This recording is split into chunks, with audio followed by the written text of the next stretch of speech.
네, 지금부터는 투자해놓을 시간으로 이어가 보겠습니다. 1%대 하락세를 보이고 있는 시장 안에서 이슈별로 종목별로 어떤 투자 전략이 필요한지 오늘도 두 분과 함께 인사이트 얻어보도록 할게요.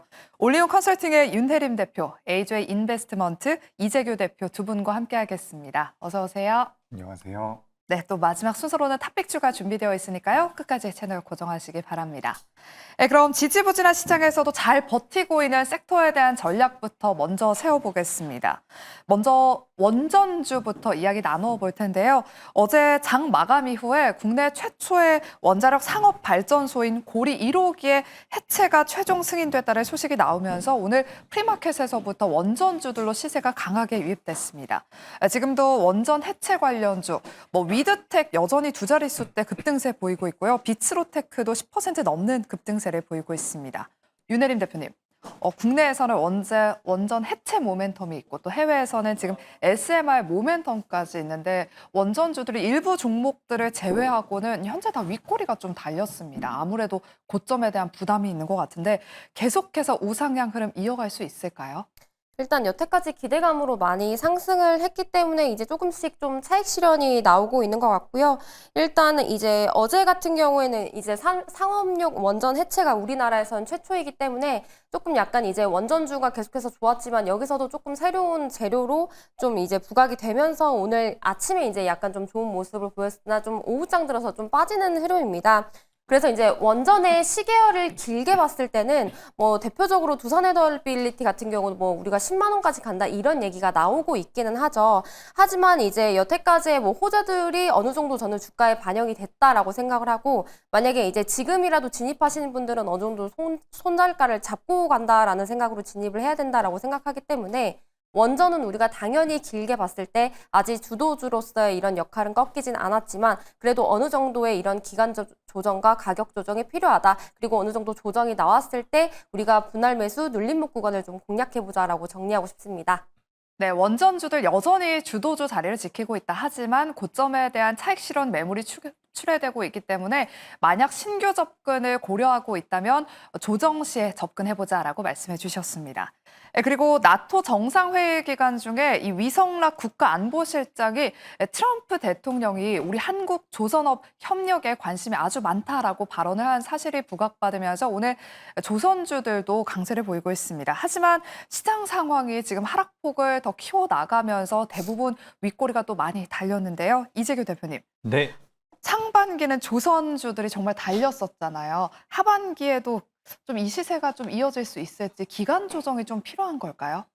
네, 일단 지금 시장에서 나오고 있는 내용들은 사실 새로운 내용이라고 보기는 어렵습니다. 그쵸. 지금 조선 분야 협력에 관심이 있다라는 이야기가 다시 한번 나온 것 같은데 실제로 이 부분 같은 경우는 주가에는 많이 반영이 됐다라고 보고 있거든요.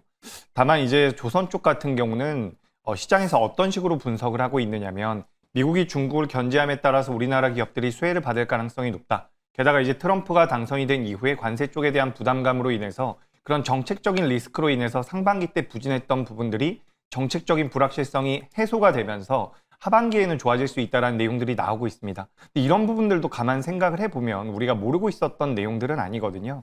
그렇기 때문에 저는 일단 주가가 조정을 좀 받으면 좀 경계할 필요는 있다라고 생각을 하고 있어요. 지금 우리나라 코스피도 그렇고요. 코스닥 같은 경우도 지금 3거래일 연속 음봉이 나오고 있거든요. 저희가 이제 지난주에도 어느 정도는 조심할 필요가 있다는 이야기들을 계속해서 드리고 있는데 시장이 계속해서 올라가진 않습니다. 그래서 우리가 그런 이야기들을 많이 하잖아요. 기다리는 조정은 오지 않는다. 근데 그런 기다리는 조정이 드디어 왔는데 여기서 이제 매수를 할 가능성이 높겠죠. 개인 투자자분들 같은 경우 오늘도 매수로 계속해서 잡히고 있는데 매수를 하더라도 저는 최대한 천천히 하셨으면 좋겠다라는 말씀을 드리고 싶어요. 그러니까 기다리는 조정이 오지 않는다라는 내용은 계속해서 우상향을 한다라는 내용인데 거기서 실제로 조정을 받을 때에는 일시적으로 전부 다 투입을 하는 것이 아니라 분할 매수가 필요하다라는 거죠. 그래서 지금 조선 같은 경우도 전반적으로 내러티브라든지 앞으로의 성장성은 맞지만 만약에 조정을 받고 내가 여기서 매수 공략을 해본다라고 한다면 철저히 분할 매수 관점으로 보시는 게 어떨까? 그러니까 새로운 내용이 나온 것은 아니라는 말씀을 추가적으로 드리겠습니다. 네, 조선 업황에 대해서 또 일단은 새로운 재료가 나타나고 있지 않기 때문에 분할로 매수하는 전략이 유효하다라고 말씀을 해주셨습니다. 이어서 이제 방산 이야기를 나눠보도록 할게요. 정부가 방산 컨트롤 타워를 설치해서 대통령실에 전담 비서관을 신설한다는 소식이 알려졌습니다. 윤혜림 대표님, 7월부터는 또 실적 시즌이기도 하잖아요. 실적이 좀 담보되어 있는 섹터 중 하나가 이 방산입니다. AI도 한창 뭐 신설한다고 해서 엄청 올랐었는데 방산은 그래도 너무 올라서 그런지 상승 탄력이 그렇게 크지는 않거든요. 방산주들 N자 반등 좀 기대해봐도 괜찮을까요? 우리가 대장주인 하나 에어로스페이스만 놓고 봤을 때 지금 이제 100만 원을 목전에 두고 조금 빠지는 양상이라서 사실 뭐 많이 빠졌다라고 표현을 하기에도 조금 뭐하죠. 오르는 상승폭이 더 많으니까요. 일단 지금 상반기에 우리나라를 주도했었던 섹터들이 이제 지금 조방원이라고 합니다. 뭐 지주사, 금융사, 그리고 이제 우리가 조선방산 원전들을 얘기하죠. 그래서 하반기에는 이제 이쪽이 좀 꺾이면서 우리가 다른 뭐 반도체나 로봇이나 제약바이오나 갈 거냐 이런 얘기들이 많이 나오는데 뭐 살짝 꺾일 수도 있지만 사실 이 모든 섹터들이 다 실적이 받쳐주기 때문에 어느 정도 조정이 있은 후에 다시 같이 갈 거다라고 생각을 하고 있습니다. 그래서 보통 계속해서 이어지는 상승장에서는 주도 섹터들이 좀 많아지면서 같이 활발하게 움직이기 때문에 뭐 방산도 하반기 수주만 놓고 봤을 때는 뭐 여전히 좋은 섹터다. 다만 우리가 지금 접근하기에는 조금 어려울 수 있다를 보여주고 있어서 뭔가 이런 리스크나 어떤 이유로 조정이 나왔을 때는 이제 방산이 없으신 분들은 조금씩 분할 매수하시는 것을 추천을 드리고 뭐 기존 보유자분들은 굳이 매도하지 않아도 된다로 의견 정리하고 싶습니다. 네, 그럼 방산주에 이어서 우주항공주들 이야기도 나눠보도록 할게요. 장 초반에 이 방산주로 또 들어왔던 수급이 우주항공주로 확산되고 있습니다. 지금 통신 장비 종목들로도 수급이 함께 유입되고 있는데 이재규 대표님, 네. 스페이스 X 기대감이 반영되고 있는 것 같아요. 그래도 우주항공주도 오전장에 비해서는 약간의 윗꼬리가 달렸는데 우주항공 쪽은 어떻게 보세요? 워낙 방산이 좀 많이 오르긴 했잖아요. 일단 뭐 우주항공 쪽 같은 경우는 상대적으로 전 많이 못 올랐다라고 보고 있거든요. 오늘 같은 경우는 HVM이 장 초반부터 좀 좋은 모습을 보이면서 우주항공 쪽에 대한 관심도가 좀 높아졌는데 일단 지수 자체가 조정을 받는다라고 한다면 같이 조정을 받을 가능성이 높다라는 말씀 드립니다. 그러니까 지금 우리가 사실 시장에 대해서 저도 굉장히 긍정적으로 보고 있거든요. 뭐 상승장이라고 생각을 하고 있기 때문에 눌림이 나왔을 때 매수의 관점으로 보고 있지만 우리가 지금 냉정하게 보면 이번 주 동안 외국인들이 우리나라 선물 시장에서 만들어놨었던 매도 포지션을 본다라고 하면 이 정도 하락도 굉장히 잘 버텨주고 있는 거거든요. 근데 반대로 이야기를 하면은 주가의 낙폭이 더 크게 나올 수도 있는 시점이라는 거죠. 그래서 저는 시장의 조정 가능성에 대해서 조금 더 말씀을 드리고 싶고 시장이 조정을 받는다라고 한다면 로봇주들 같은 경우도 좀 밀리겠죠. 근데 그런 자리 같은 경우는 전 이제 로봇주가 아니라 이제 우주항공 쪽이죠. 우주항공 쪽 같은 경우도 저는 매수의 관점으로 볼 필요는 있다라고 보는데 앞서 말씀드렸던 것과 비슷합니다. 내가 지금부터 주식 매수를 한다라고 한다면 최대한 천천히 좀 접근을 해보시는 게 어떨까라는 말씀 드리고 싶고요. 우리가 시장 자체에서 정책적인 수혜라든지 테마성 주가의 변동성이 나오는 기업들이 굉장히 탄력적으로 움직였거든요. 그에 비해서 우주항공 같은 경우는 많이 못 올라왔기 때문에 만약에 이번에 조정을 받는다라고 한다면 저는 매수의 관점으로 보시는 게 어떨까. 그래서 오늘 뭐 5G와 관련되어 있는 통신 장비주들 같은 경우도 낙폭이 좀 크게 나오는 종목들 같은 경우는 추후에 미국 쪽에 대한 미국이 중국을 규제함에 따라서 수혜를 받을 가능성도 있기 때문에 전 이런 기업들, 그러니까 많이 못 올라온 쪽이죠. 못 올라온 쪽이 이번에 조정을 받는다면 저는 매수 기회가 맞지 않을까라는 의견 드리겠습니다. 네, HVM과 루미르 같은 우주항공 종목들로 또 최근에 외국인의 수급이 이어지고 있습니다. 눈여겨보시길 바라겠고요. 다음으로는 반도체 섹터 이야기 나눠보겠습니다. 오늘 수급이 조방원 쪽으로 쏠리다 보니까 반도체는 좀 쉬어가고 있는데요. 그래도 삼성전자가 한 1%대 상승세를 보이면서 코스피 지수를 좀 방어해주는 역할을 하고 있습니다. 윤혜림 대표님, 요즘 많은 전문가분들이 반도체가 오르면 이제 조방원이 좀 내리고 약간의 시속 게임이 좀 나타나고 있는 것 같아요. 이런 수급 힘겨루기 안에서 하반기에 좀 더 좋아질 만한 섹터 어디로 보고 계실까요? 네, 조방원은 너무 계속 좋았기 때문에 여기서 크게 더 좋아지기는 좀 어려울 것 같고요. 계속 이제 좋은 모습을 보여주고 있으니까. 그래서 당연히 이제 하반기에는 반도체가 더 좋아지는 모습을 이제 보여줄 거다. 그래서 반도체는 뭐 저뿐만 아니라 많은 전문가님들께서 이제부터 봐야 된다. 좀 이야기를 많이 할 것 같아요.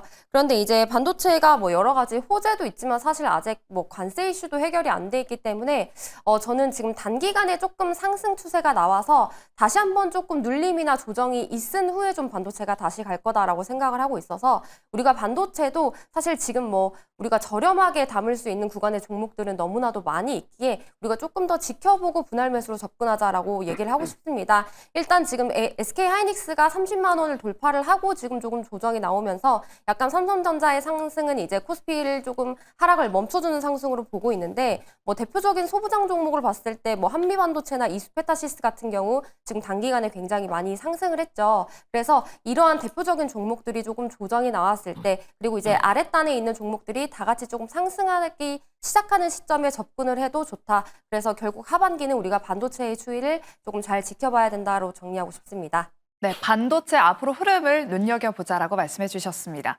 그리고 최근에 로봇주 중심으로도 외국인과 기관의 수급이 들어오고 있습니다. 안 그래도 저희가 최근에 투자하는 시간에서 로봇 정책 이야기는 나오지 않네요라고 좀 아쉽네요라고 그런 이야기를 했는데 정부가 K-휴머노이드 산업 발전을 견인하고 있는 기업에 대한 지원을 아끼지 않겠다라고 산업부가 밝혔습니다. 이재규 대표님, 네. 로봇주들은 본격적으로 좀 힘을 받을 수 있을까요? 최근에 이재명 정부 들어서서 로봇주들 크게 힘을 많이 받지 못했어요.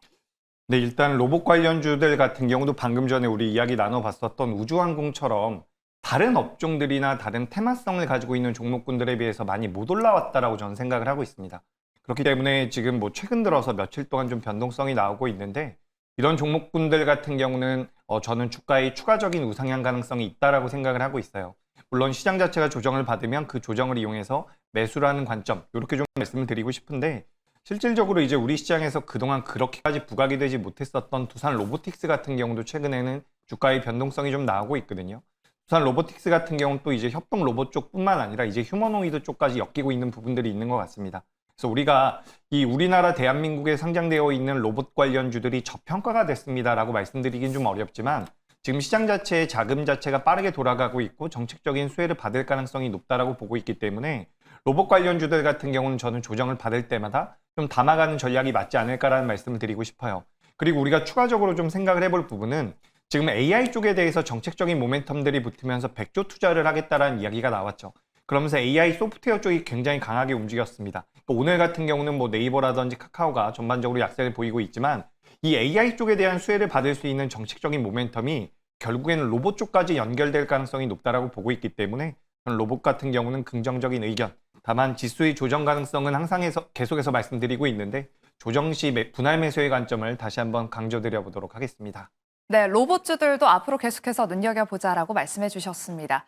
그리고 지금 오후 들어서 스테이블 코인 관련 종목들이 다시금 시세가 붙고 있어서 좀 전략 여쭤보도록 할게요.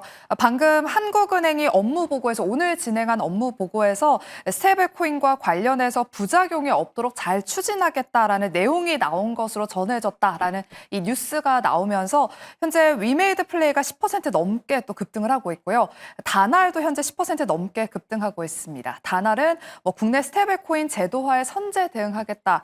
크립토 결제 인프라로 실사용 시장 선점하고 있다라는 기사가 나오면서 또 수급이 강하게 유입되고 있습니다. 윤혜린 대표님, 오전만 하더라도 스테이블코인 관련 종목들 조정을 겪었는데 지금 오후 1시경부터 다시금 좀 시세가 붙고 있습니다.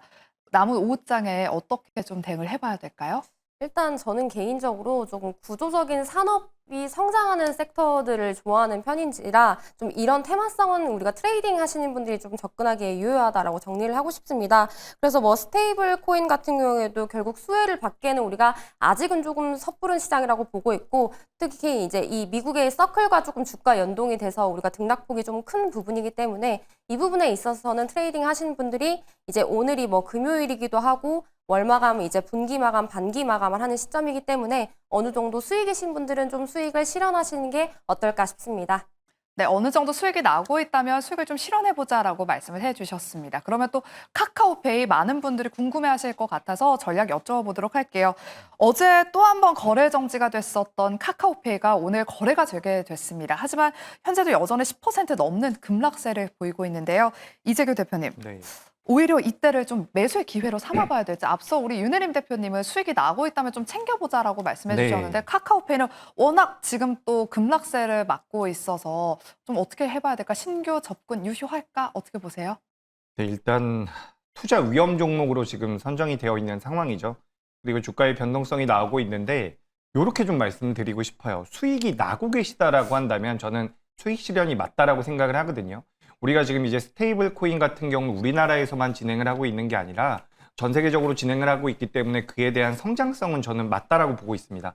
하지만 주가라는 게 시세가 나올 때는 테마성으로 먼저 나오고 그 다음에는 매출과 영업이익이 만들어지면서 뭐 넘버가 좀 찍혀줘야지 2차 랠리가 나오거든요. 근데 지금 이제 스테이블 코인과 관련되어 있는 기업들은 그 전자의 경우라고 저는 생각을 하고 있어요. 그래서 테마성을 어느 정도 가지고 있고 시장에서 부각이 됐을 때는 변동성이 나오지만 여기서 이제 직전 고점인 지난 6월 25일 날 만들어놨었던 고점을 넘어갈까라고 한다면 저는 그건 조금 어렵지 않을까라고 생각을 합니다. 그래서 일단 수익이 나고 계신 분들은 좀 챙기시는 게 좋고요. 지금 만약에 내가 매수 접근을 한다라고 한다면 철저히 트레이딩 관점으로 좀 보시는 게 어떨까라는 말씀 드리면서 요건 이제 매매를 잘 하시는 분들은 해볼 만한 것 같아요. 아무래도 시장에서의 관심도가 높다 보니까. 하지만 이제 우리가 추세적으로 직전 고점을 넘어서고 계속해서 우상향을 만들어 갈까라고 한다면 그렇게 여쭤보신다면 저는 그럴 가능성은 좀 낮지 않을까란 말씀 드리겠습니다.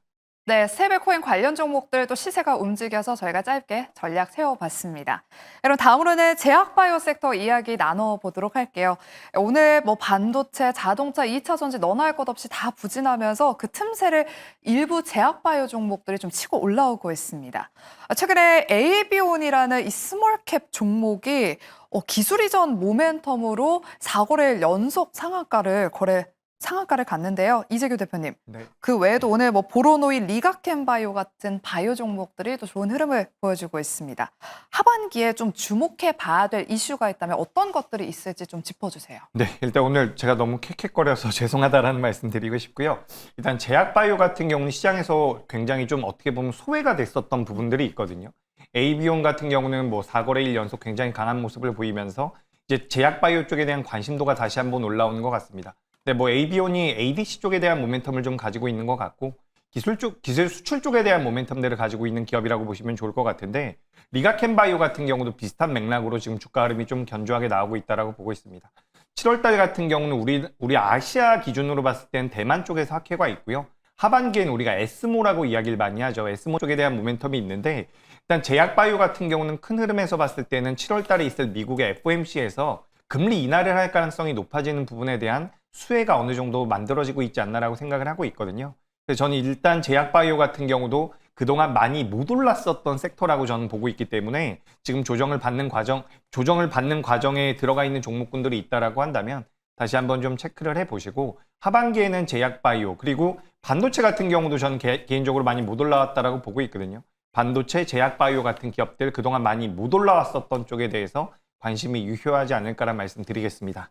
네, 아직 못 올라온 제약바이오 위주로 눈여겨보자라고 말씀을 해주셨습니다. 그리고 최근 K뷰티의 대장주로 떠오르고 있는 APR이 LG 생활 건강을 제치고 뷰티 업계 2위로 도약했습니다. 최근에 또 신규 상장한 달바 글로벌도 꾸준히 우상향하면서 이제 화장품과 미용기기 대장주가 바뀌는 것 아니냐라는 그런 기대감도 불고 있는데요. 윤혜림 대표님, 이 시장에 대한 전망 어떻게 보시는지 또 실적 시즌이 다가오고 있다 보니까 화장품과 미용기기도 실적 잘 나오지 않을까 하는 기대감이 있거든요. 네, 화장품이랑 미용기기도 이제 7월에 뭐 수출 데이터 실적 지금 긍정적으로 기대를 하고 있어서 사실 증권사에서도 이 APR과 달바를 항상 탑픽으로 얘기를 하더라고요. 그런데 이제 그럴 수밖에 없는 것이 이제 APR은 워낙 이 뷰티 디바이스가 너무나도 강력하고 달바는 이제 저가도 고가도 아닌 프리미엄 제품의 이 라인업이 확실하기 때문이라고 보고 있습니다. 그래서 개인적으로 APR은 약간 이제 삼양식품과 같은 주가의 성장성으로 지금 계속해서 이제 이어질 거다라고 보고 있고 달바도 이제 약간 APR에 좀 버프를 받아서 다시 한번 좀 상승을 할 수 있을 것 같은데 지금 위치에서는 좀 우리가 매수하기는 조금 이제 좀 어렵다 이렇게 말씀을 드릴 수 있을 것 같아요. 그래서 이 뷰티, 미용, 의료기기 부분도 7월에 다시 한번 조금 좋은 이런 결과물들이 나온다면 다시 한번 좀 주가 상승을 기대해 볼 수 있겠다라고 정리하고 싶습니다. 네, 달바 글로벌 또 말씀을 해주셨던 기억이 나는데 그럼 오늘 후속주로 탑픽주가 여기 K뷰티 안에 있으신 것 같아요. 바로 탑픽주 공개해 볼까요? 네, 사실 순환매 장세라 뭐 제약바이오도 좋고 지금 로봇도 좋을 것으로 보여지는데 우리가 다시 한번 좀 뷰티 쪽을 집중해 보시면 좋을 것 같아서 오늘 원택이라는 기업 가져왔습니다. 그래서 뭐 미용 이런 의료관광 수혜를 보기도 하고 이제 원택에서는 우리가 올리지오라는 제품이 굉장히 유명한데 이제 여성분들이 특히 써마지를 많이 좋아하시죠. 근데 워낙 고가이다 보니까 아마 써마지 대안으로 이 올리지오라는 제품을 많이 사용을 하고 있어서 우리나라뿐만 아니라 해외 시장 영역에서 충분히 계속해서 좀 수요가 증가하고 있는 부분이고 워낙 지금 이제 생산량이 이제 이 주문량을 못 따라오는 정도라고 하고 있습니다. 그래서 다시 한번 원택도 좀 주가 상승을 할 수 있겠다 기대를 해볼 수 있고요. 사실 매수는 이제 10,000원 아래에서 좀 하면 더 좋을 것 같다라는 생각이 들고 목표 주가는 12,000원, 손절가는 6,000원 제시해드리겠습니다. 네, 올 한 달 내내 좀 외국인이 또 원택을 많이 매수하고 있습니다. 10,000원 아래 구간에서 신규 접근하면 더 좋을 것 같다라고 전략 세워주셨으니까요. 참고해 보시기 바랍니다. 이어서 우리 이재규 대표님의 탑픽주도 기대해 볼게요. 어떤 섹터에 어떤 종목 준비하셨을까요? 네, 일단 반도체를 준비를 했고요. 이 기업 같은 경우는 지금 거래량이 너무 작기 때문에 저는 네. 최대한 밑에서 매수 관점으로 보시는 게 어떨까라는 말씀 드리면서 종목명을 공개하자면 에이펙트라는 기업이거든요. 이 기업 같은 경우는 반도체 후공정 쪽에 대한 메리트, 그런 사업을 영위하고 있는 기업이다라고 보시면 좋은데 뭐 고객사로 삼성전자도 있고요. SK하이닉스도 있고 또 이제 뭐 중국향 기업들도 가지고 있습니다. 그래서 이런 부분들이 에이펙트라는 기업이 어쨌든 후공정 쪽에 대한 산업 지금 현재 시점에서 반도체 쪽에 대해서 저는 우상향이 좀 더 이어질 가능성이 높다라고 보고 있기 때문에 그에 따른 수혜를 받을 가능성이 굉장히 높지 않을까. 그래서 AI 칩이라든지 HBM 확장에 대한 수혜도 받을 수가 있는 기업이라서 또 에이펙트라는 기업을 좀 말씀드리고 싶고요. 지금 시장 좀 경계가 필요한 것 같아요. 너무 긍정적으로 생각하시기보다는 조금은 보수적인 스탠스 가져가는 게 어떨까라는 의견 드리면서 에이펙트는 현재가 이하에서만 공략을 해보시고요. 주가 올라온다고 한다면 목표가는 2,800원, 그리고 손절가는 2,100원 이렇게 의견 드리겠습니다. 네, 오늘 이재규 대표님은 반도체 섹터 내에서 에이펙트를 탑픽주로 또 소개해 주셨습니다. 남은 오후장 에이펙트와 원택 눈여겨보시길 바라겠고요. 저희가 준비한 순서는 여기까지입니다. 저희는 다음 주 월요일 12시 이 시간에 다시 찾아오도록 할게요. 오늘도 함께해 주신 여러분 고맙습니다.